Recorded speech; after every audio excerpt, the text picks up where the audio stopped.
Hello, എല്ലാ അമ്മമാർക്കും നമസ്കാരം. കുഞ്ഞുങ്ങളുടെ കാര്യത്തിൽ നമ്മളെ ഏറ്റവും കൂടുതൽ ടെൻഷൻ അടിപ്പിക്കുന്ന ഒന്നാണ് ഡയപ്പർ റാഷസ്. കുഞ്ഞ് വേദന കൊണ്ട് കരയുമ്പോൾ ആ ഭാഗം ചുവന്ന് തടിച്ച് ഇരിക്കുന്നത് കാണുമ്പോൾ ഏത് ക്രീം പുരട്ടണം, എന്ത് ചെയ്യണം എന്ന് അറിയാതെ നമ്മൾ പകച്ചു പോകാറുണ്ട്. പലരും എന്നോട് ചോദിക്കാറുണ്ട്, സിസ്റ്ററെ, കടയിൽ നിന്ന് കിട്ടുന്ന ക്രീമുകൾ പുരട്ടിയിട്ടും റാഷ് മാറുന്നില്ലല്ലോ എന്ന്. റാഷ് മാറാൻ വെറുതെ ക്രീം പുരട്ടിയാൽ മാത്രം പോരാ, അത് എങ്ങനെ ഉപയോഗിക്കണം എന്നും കൂടി അറിഞ്ഞിരിക്കണം. ഇന്ന് ഈ വീഡിയോയിൽ സിങ്ക് ഓക്സൈഡ് അടങ്ങിയ ക്രീമുകളും അവയുടെ പ്രാധാന്യത്തെക്കുറിച്ചും റാഷ് മാറ്റാനുള്ള മെഡിക്കൽ രീതികളെക്കുറിച്ചുമാണ് സംസാരിക്കുന്നത്. അപ്പോൾ എന്താണ് ഡയപ്പർ റാഷ്? ആദ്യം നമുക്ക് ഇതിൻ്റെ പിന്നിലെ കാരണം നോക്കാം. ഇതിനെ ഇറിറ്റന്റ് ഡയപ്പർ ഡെർമറ്റൈറ്റിസ് എന്നാണ് മെഡിക്കൽ ഭാഷയിൽ പറയുന്നത്. കുഞ്ഞിൻ്റെ ചർമ്മം വളരെ നേർത്തതാണ്. നനഞ്ഞ ഡയപ്പർ ദീർഘനേരം ചർമ്മത്തിലിരിക്കുമ്പോൾ മലമൂത്ര വിസർജ്യങ്ങളിലെ അമോണിയ ചർമ്മത്തിൻ്റെ സ്വാഭാവികമായ pH നില തെറ്റിക്കുന്നു. ഇത് ചർമ്മത്തെ പൊള്ളിക്കുന്നത് പോലെ ചുവപ്പിക്കുന്നു. ഇതിനെയാണ് നമ്മൾ റാഷ് എന്ന് വിളിക്കുന്നത്. സിങ്ക് ഓക്സൈഡിൻ്റെ പ്രാധാന്യമാണ് ഇതിൽ നമ്മൾ സംസാരിക്കുന്നത്. റാഷ് മാറ്റാൻ ഏറ്റവും ഫലപ്രദമായ ഒന്നാണ് സിങ്ക് ഓക്സൈഡ് അടങ്ങിയ ബാരിയർ ക്രീമുകൾ. എന്തുകൊണ്ട് ഇത് ഇത്ര പ്രധാനമാകുന്നു? ഇതൊരു കവചം പോലെ പ്രവർത്തിക്കുന്നു. സിങ്ക് ഓക്സൈഡ് ചർമ്മത്തിന് മുകളിൽ ഒരു നേർത്ത പാളിയായി നിൽക്കും. ഇത് അമോണിയയും ഈർപ്പവും ചർമ്മത്തിൽ നേരിട്ട് തട്ടാതെ ഒരു പ്രൊട്ടക്ഷൻ നൽകുന്നു. ഇത് എങ്ങനെ ഉണങ്ങാൻ സഹായിക്കുന്നു?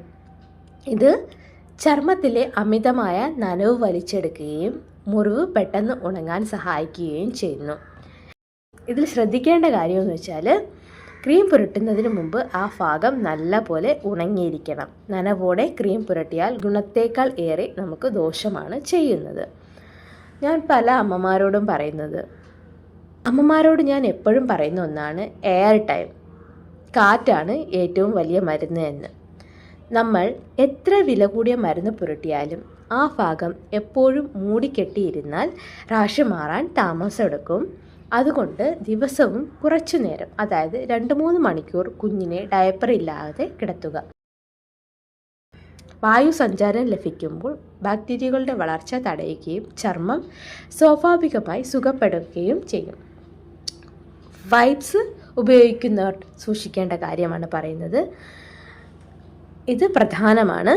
കാരണം പല വൈപ്സുകളിലും ആൽക്കഹോളും സുഗന്ധദ്രവ്യങ്ങളും ഉണ്ടാകും. റാഷ് ഉള്ള സമയത്ത് ഇത് ഉപയോഗിക്കുന്നത് കുഞ്ഞിന് വലിയ വേദനയുണ്ടാക്കും.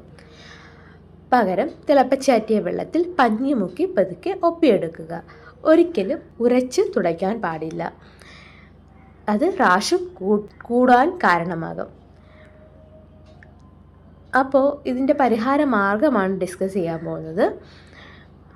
നമ്മുടെ വീട്ടിലുള്ള ഒരു നല്ല ബാരിയർ ക്രീമാണ് ശുദ്ധമായ വെളിച്ചെണ്ണ. ഇതിലെ ലാരിക് ആസിഡ് അണുബാധ തടയാൻ സഹായിക്കും. ഓരോ തവണയും ഡയപ്പർ റാഷുള്ള ഭാഗം ഉണങ്ങിയ ശേഷം അല്പം വെളിച്ചെണ്ണ പുരട്ടുന്നത് റാഷ് വരാതിരിക്കാൻ സഹായിക്കും. പെട്ടെന്ന് ഹീലാവാനും സഹായിക്കും. പൗഡറിൻ്റെ ഉപയോഗം ഒഴിവാക്കുക. കാരണം അത് ആ ഭാഗം നനയുമ്പോൾ റാഷ് വർദ്ധിക്കാൻ ഇടയുണ്ട്. അപ്പോൾ എപ്പോഴാണ് നമ്മൾ ഡോക്ടറെ കാണേണ്ടത് എന്നാണ് നമ്മൾ സംസാരിക്കുന്നത്. എല്ലാ റാഷും വീട്ടിൽ മാറില്ല. ഡോക്ടറുടെ നിർദ്ദേശപ്രകാരം താഴെ പറയുന്ന സിംറ്റംസ് കണ്ടാൽ ഡോക്ടറെ ഉടൻ തന്നെ കാണണം. എന്താണെന്ന് വെച്ചാൽ, റാഷിൽ നിന്ന് പഴുപ്പോ രക്തമോ വന്നാൽ, പിന്നെ റാഷുള്ള ഭാഗത്ത് ചെറിയ കുമ്മളകൾ കാണപ്പെടുക, കുഞ്ഞിന് പനി ഉണ്ടാവുക, 3 ദിവസമായിട്ടും ഇതെല്ലാം ചെയ്തിട്ട് നമ്മുടെ റാഷ് മാറിയില്ലെങ്കിൽ അത് ചിലപ്പോൾ ഫംഗൽ ഇൻഫെക്ഷൻ്റെ സ്റ്റാർട്ടിങ് ആകാം. ഒരു നേഴ്സ് എന്ന നിലയിൽ എനിക്ക് പറയാനുള്ളത്, സ്വയം ചികിത്സിക്കാതെ ഡോക്ടർ നിർദ്ദേശിക്കുന്ന ആൻറ്റി ഫംഗൽ ക്രീമുകൾ തന്നെ ഉപയോഗിക്കണം. അപ്പോൾ ഇത്രയേ ഉള്ളൂ ഇന്നത്തെ വീഡിയോ. കുഞ്ഞിൻ്റെ ശുചിത്വത്തിൽ ചെറിയൊരു ശ്രദ്ധ നൽകിയാൽ ഈ വേദന നമുക്ക് ഒഴിവാക്കാം. അപ്പോൾ thank you for watching video. അടുത്ത വീഡിയോയുമായി വീണ്ടും കാണാം. അതുവരയ്ക്കും ബൈ. Thank you.